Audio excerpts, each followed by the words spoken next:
Thank you for tuning into the show. This is Maximus Confesses. For today's episode, I will be speaking more on the cumulative case method. But first, a word of thanks to the show's following contributors.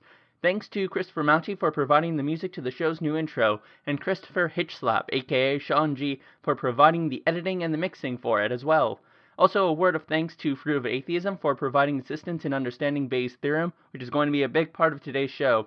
All their channels can be found in the description bar below. Please tune into their channels, subscribe if possible, and tell them Maximus Confesses sent them.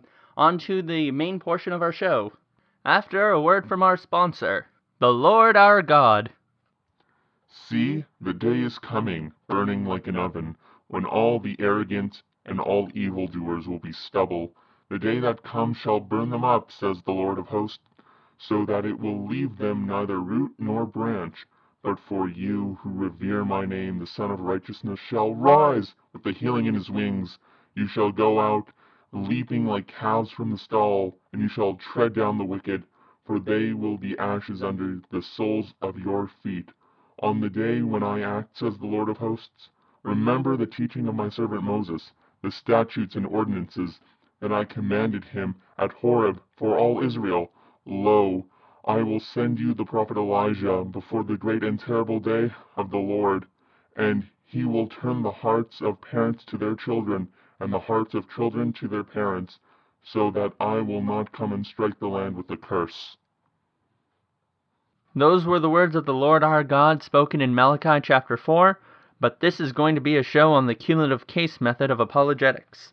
The cumulative case method of apologetics builds a strong case for the Christian worldview based on its explanatory power over the worldviews of any competing religion or ideology. This is based on Christianity's scope and capacity of answering our real-world experiences in the realms of ethics, existential desires, and finally, the trust and reliability in human reason over other worldviews. To see how this approach differs from other approaches, see my previous video on the subject. Join me in this video as I elucidate on the method of apologetic. But before we can explore any method, first we gotta get down and dirty with some definitions. The first and most important thing to define is what a worldview is. A worldview is a set of background beliefs that someone brings to bear when assessing our experiences in the world around us. Considering that we are not blank slates without any biases when assessing new information, I think it's rather safe to assume we all have one. The next thing to define is what exactly makes a worldview Christian. For the purposes of my own apologetic, I will define a Christian worldview as a worldview that takes into account the truth of the original formulations of the Nicene Creed and the Apostles' Creed, both of which you can find online in the description bar below. The next thing to define is what a naturalistic worldview is. While there have been various ways to define naturalism, the one I'm going to go with is used by the philosopher of religion and atheist/agnostic Paul Draper. It is the view that nature is a closed system. There are no entities, either physical or non-physical, that could affect the uniform operations of nature, and by nature I take Draper to mean the world in which physics attempts to study.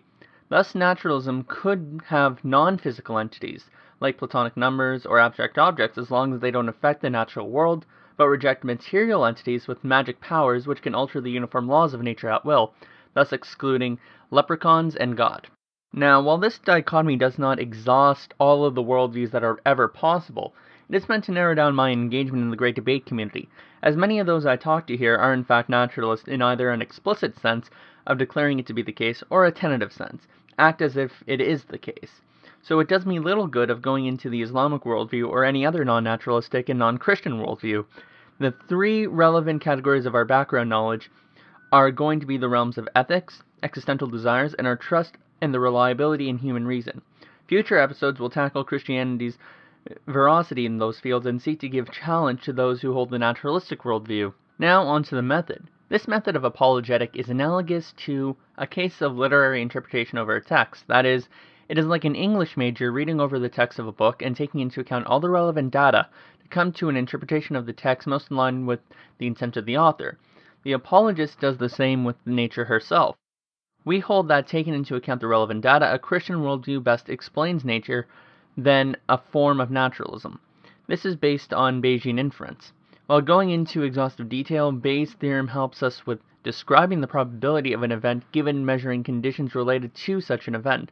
It has relevance to other fields of knowledge, from computer sciences to health sciences. In philosophy of religion, it has been used to argue for God's existence with the design argument by Robin Collins, and against God's existence with an inductive inference from the problem of evil by William Rowe. For a simple version of Bayes' theorem, let's take the letter P, and we'll let that stand for probability. Then let's take the letter Q, and let that stand for the hypothetical truth of one's worldview. Finally, take R, and let that stand for our relevant background information. Now take the letter P, and next to that, in brackets, set up the letters Q and R in that order, with a straight line between them. That stands for the probability of a worldview given the observable information that we have. Now, the probability of one's worldview being the case, given the relevant background information, is equal to the probability of such relevant background information existing given the supposed truth of one's worldview. Multiply that by the intrinsic probability of a worldview being the case, then one simply divides those probabilities by the intrinsic probability of the relevant background information. If you followed me correctly, you should have something like the formulation you see on the screen currently. You can do this with both the Christian and the naturalistic worldview.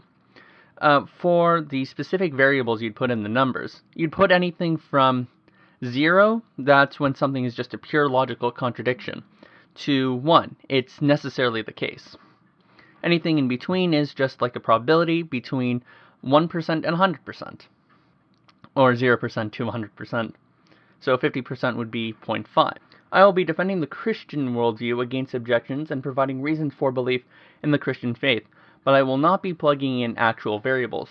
Different people have different competencies or lack thereof in the Christian worldview and the naturalistic worldview.